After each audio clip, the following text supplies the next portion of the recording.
Hi, my sweet little angel. Hi, welcome back, or welcome to my ASMR channel. ASMR, Danktables ASMR. And today's video is really on theme of my channel, because me and my family and my friend, we went to the Christmas market today, and then we went to a bookshop, and my mom bought me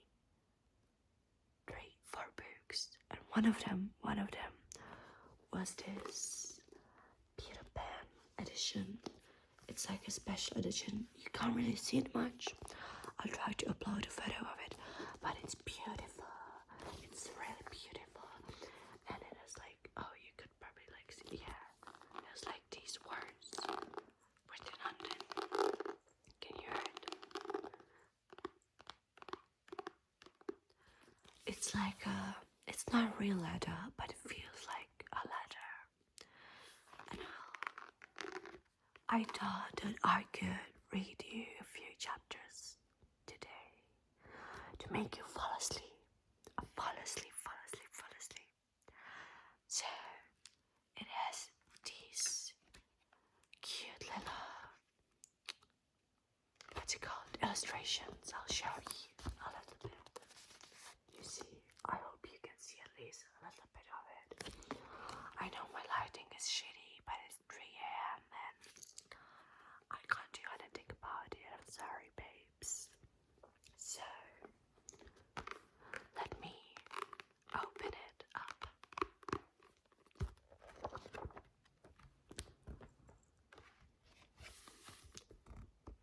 I don't know how well I'm gonna do at this, because I don't usually read out loud in English. And as I said, as you may know, I'm not from an English-speaking country.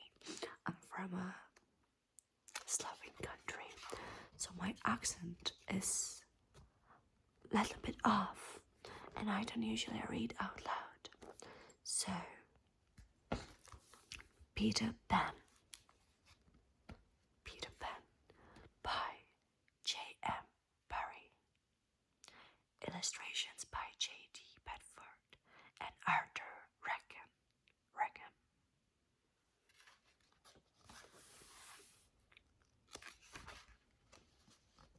Part 1. Peter and Wendy. Chapter 1. Wait, let me drink. I'm sorry, let me drink before I read it out. Chapter 1. Peter breaks through. All children, except one, grow up.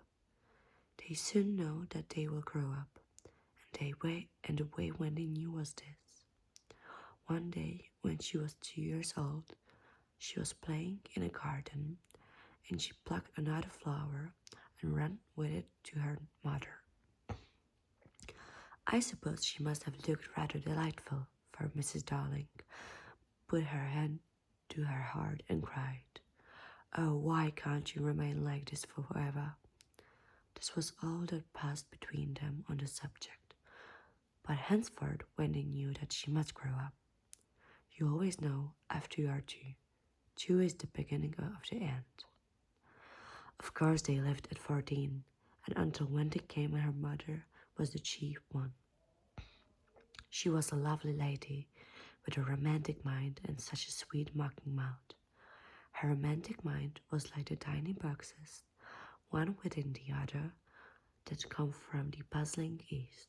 However, many you discovered, there is always one more, and her sweet mocking mouth had one kiss on it that Wendy could never get, though there it was, perfectly conspicuous in the right-hand corner. The way Mr. Darling won her was this. The many gentlemen who had been boys when she was a girl discovered simultaneously that they loved her, and they all ran to her house to propose to her, except Mr. Darling, who took a cab and nipped in first, and so he got her. He got all of her except the innermost box and the kiss. He never knew about the box, and in time he gave up trying for the kiss. When they thought Napoleon could have got it, but I can picture him trying, and then going off in passion, slamming the door. Mr. Darling used to boast to Wendy that her mother not only loved him, but respected him. He was one of those deep ones who knew about stocks and shares. Of course, no one really knows, but he quite seemed to know, and he often said stocks were up and shares were down in a way that would have made any woman respect him. Mr. Darling was married in white, and at first she kept the books perfectly, almost gleefully, as if it were a game. Not so much as a Brussels sprout was missing, but by and by whole cauliflowers dropped out, and instead of them there were pictures of babies without faces. She drew them when she should have been totting up. They were Mrs. Darling's kisses. Wendy came first, then John, then Michael. For a week or two after Wendy came, it was doubtful whether they would be able to keep her, as she was another mouth to feed. Mr. Darling was frightfully proud of her, but he was very honourable, and he sat on the edge of Mrs. Darling's bed, holding her hand and calculating his pences, while she looked at him imploringly. She wanted to risk it, come what might, but that was not his way. His way was with a pencil and a piece of paper, and if she confused him with a suggestion, he had to begin at the beginning again. Now, don't interrupt, he would beg of her. I have £1.17 here, and 2 and 6 in the office. I can cut off my coffee at the office, say 10 shillings, making 2, 9 and 6. With your 18 and 3 makes 397. With 5 naught in my checkbook makes 897. Who is that moving? 897, don't and carry 7, don't speak my own. And the pound you lent to that man who came to the door. Quiet, child, don't and carry, child. There, you've done it. Did I say 997? Yes, I did say 997. The question is, can we try it for a year or 997? Of course we can, George, she cried, but she was prejudiced in Wendy's favor, and it was really the grander character of the two. Remember, Mumps, he warned her almost threateningly, and off he went again. Mumps, £1, that is what I have put down, but I dare say it will be more or little 30 shillings. Don't speak. Measles 1.5, German measles half a guinea, makes 2.15.6. Don't waggle your finger. Whooping costs 15 shillings. And so it went, and it added up differently each time. But at last, when he got through, with mumps reduced to 12.6, and the 2 kinds of messes treated as one. There was the same excitement over John, and Michael had even narrowed squeak, but both were kept, and soon you might have seen the 3 of them going in a row to Miss Fulson kindergarten school, accompanied by their nurse. Mrs. Darling loved to have everything just so, and Mr. Darling had a passion for being exactly like his neighbors. So of course they had a nurse. As they were poor, owing to the amount of milk the children drank, this nurse was a prim Newfoundland dog called Nana, who had belonged to no one in particular until the Darlings engaged her. She had always thought children important, however, and the Darlings had become acquainted with her in the Kensington Gardens, where she spent most of her spare time peeping in perambulators, and was such hated by careless nursemaids, whom she followed to their homes and complained to their mistresses. She proved to be quite a treasure of a nurse. How thorough she was at bedtime, and up at any moment of the night is one of her charges made the slightest cry. Of course, her kennel was in the nursery. She had a genius for know when a cough is a thing to have no patience with, and when it needs tucking round your throat. She believed to her last day in old-fashioned remedies like rumber's leaf, and she made sounds on contempt over all this new-fangled talk about germs, and so on. It was less than property to see her escorting the children to school, walking sedately by their side when they were behaved, and putting them back into line if they strayed. On John's further days, she never once forgot his sweater, and she usually carried an umbrella in her mouth in case of rain. There is a room in the basement of Miss Wilson's school where the nurses wait. They sat on forms while Nana lay on the floor, but that was the only difference. They affected to ignore her as one of inferior social status to themselves, and she despised their livestock. So I hope you don't hear my stomach rumbling. I'm kind of hungry. Let's get back to the book. She resented visits to the nursery from Mrs. Darling's friends, but if they did come, she first whipped off Michael's pinafore and put him into the one with blue braiding, and smoothed out Wendy and made a dash at John's hair. No nursery could possibly have been conducted more correctly, and Mr. Darling knew it, yet he sometimes wondered uneasily whether the neighbors talk. He had his position in the city to consider. Nana also troubled him in another way. He had sometimes a feeling that she did not admire him. "I know she admires you tremendously, George," Mrs. Darling would assure him, and then she would sign to the children to be specifically nice to father. Lovely dances followed, in which the only other servant, Lisa, was sometimes allowed to join.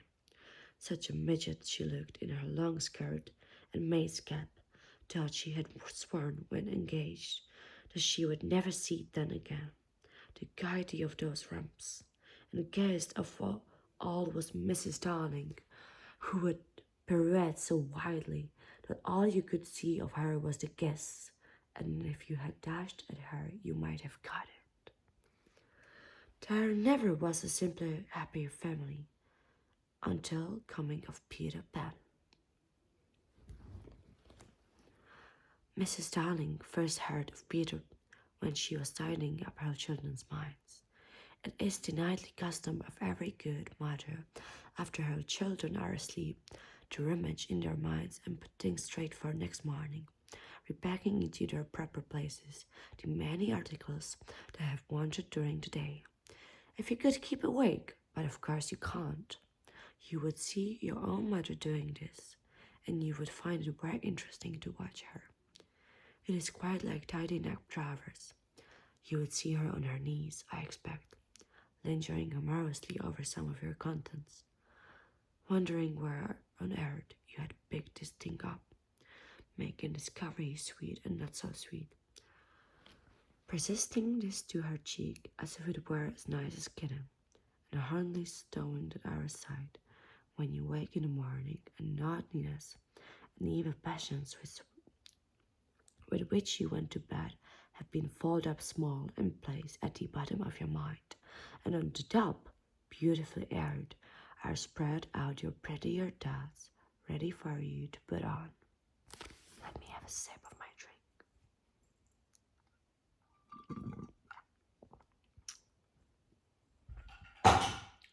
I'm so sorry. I hope you didn't hear that bunch. I don't know whether you have ever seen a map of a person's mind. Doctors sometimes draw maps of other parts of you, and your own map can become intensely interesting. But to catch them trying to draw a map of a child's mind, which is not only confused, but keeps going round all the time. There are zigzag lines on it, just like your temperature on a card.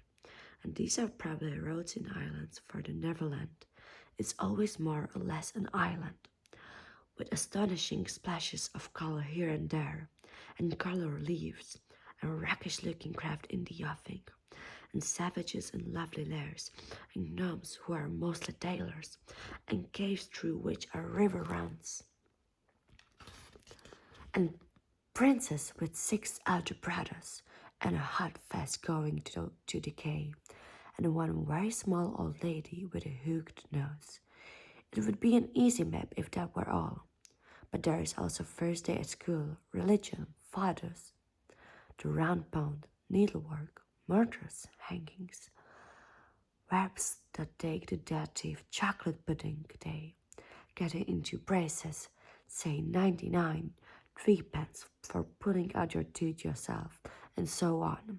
And either these are part of the island, or they are another map showing through. And it's all rather confusing, especially as nothing will stand still. Of course, the Netherlands vary a good deal. John's, for instance, had a lagoon with flamingos flying over it at which John was shooting, while Michael, who was very small, had a flamingo. Oh, oh, oh. Had a flamingo with langoons flying over it. John lived in a boat turned upside down on the sands. Michael in a wingman, Wendy in a house of leaves deftly sewn together. John had no friends. Michael had friends at night. Wendy had a pet wolf forsaken by its parents. But one of the wall, the Neverland, have a family resemblance. And if they stood still in a row, you could say of them that they have each other's nose, and so forth. On these magic shores, children at play are forever beaching their coracles.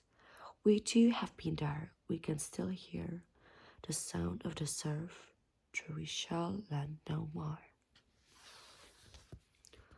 On all delectable islands, the Neverland is the snuggest and most compact. Not large and sprawly, but there is distances between one adventure and another, but nicely cramped when you play at it by day with the chairs and tablecloth. It is not in the last alarming, but in the 2 minutes before you go to sleep, it becomes very nearly real. That is why there are night lights. Occasionally, in her travels through her children's mind, Mrs. Darling found things she could not understand, and of these quite the most perplexing was the word Peter.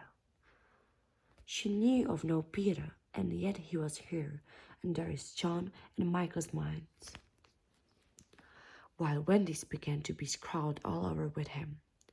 The name stood out in bolder letters than any of the other words, and as Mrs. Darling gazed, she felt that it had an oddly cocky appearance.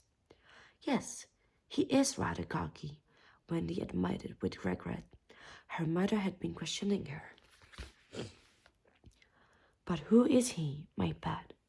He is Peter Pan, Mother. At first, Mrs. Darling did not know, but after thinking back into her childhood, she just remembered a Peter Pan who was said to live with the fairies. There were odd stories about him, as that when children died, he went part of the way with them, so that they should not be frightened. She had believed in him at the time, but now that she was married and full of sense and quite doubted whether there was any such person. Besides, she said to Wendy, he would be grown up by this time. Oh no, he isn't grown up, Wendy assured her confidently, and he's just my size. She meant that he was her size in both mind and body. She didn't know how she knew it. She just knew it.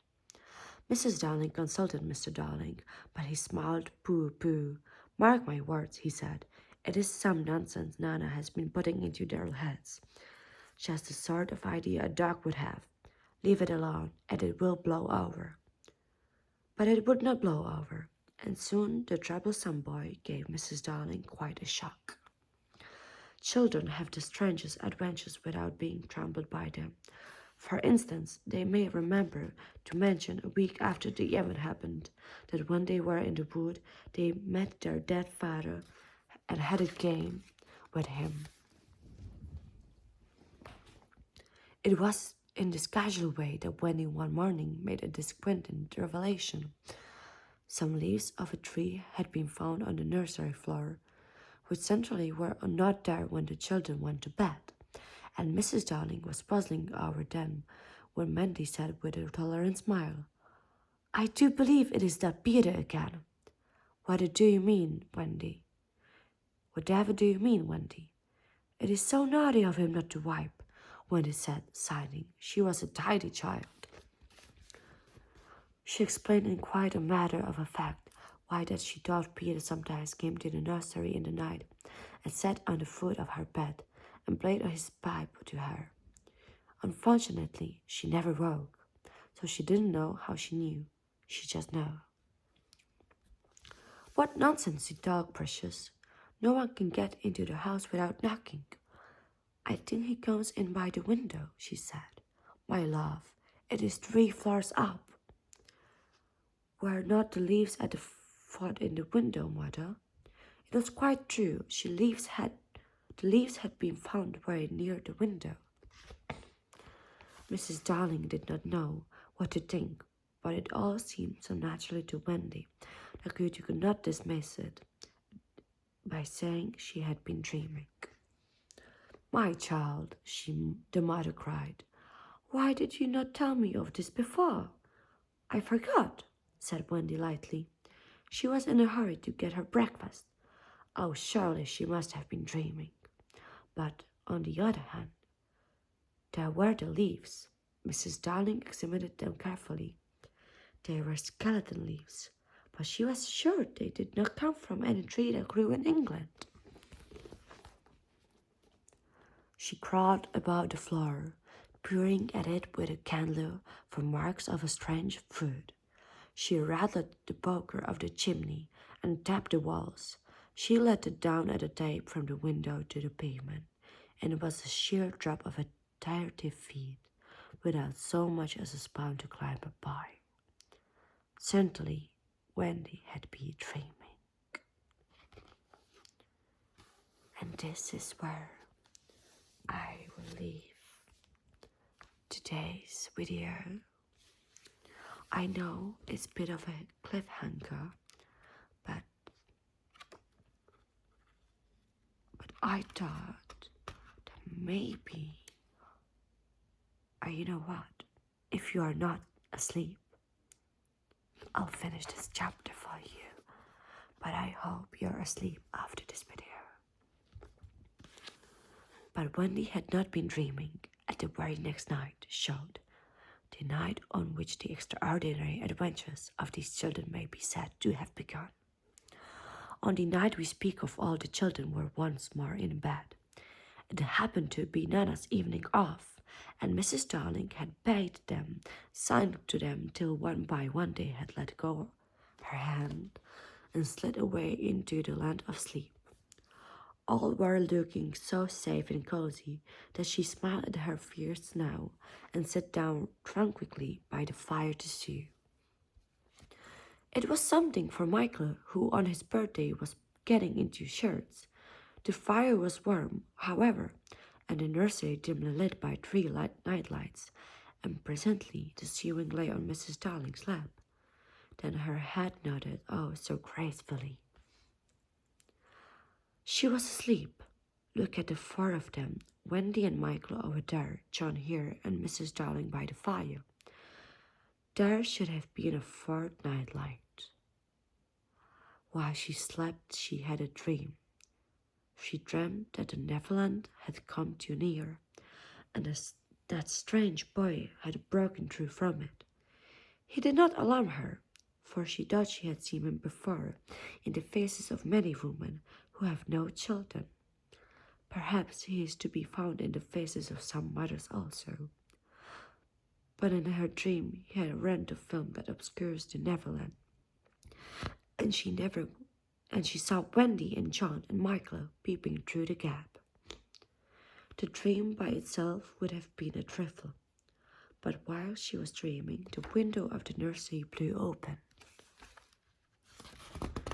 and a boy did drop on the floor. He was accompanied by a strange light, no bigger than your fist, which darted about the room like a living thing, and I think it must have been this light that wakened Mrs. Darling. She started up with a cry and saw the boy, and somehow she knew at once that he was Peter Pan. If you or I or Wendy had been there, we should have seen that he was very like Mrs. Darling's guess. He was a lovely boy, clad in skeleton leaves, and the juices that oozed out of trees. But the most entrancing thing about him was that he had all his first teeth. When he saw was a grown-up, he gnashed the little beers at her. This is the first chapter. If you are awake, you can look at the drawing, at the illustration. Here is Peter going through the window, and this is Wendy. There is Wendy and Michael and John,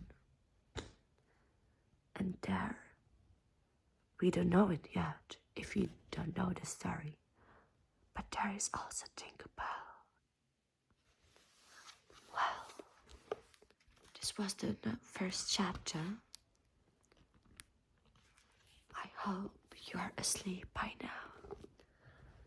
I hope you enjoyed this, my sweet little angels and lost boys and lost girls.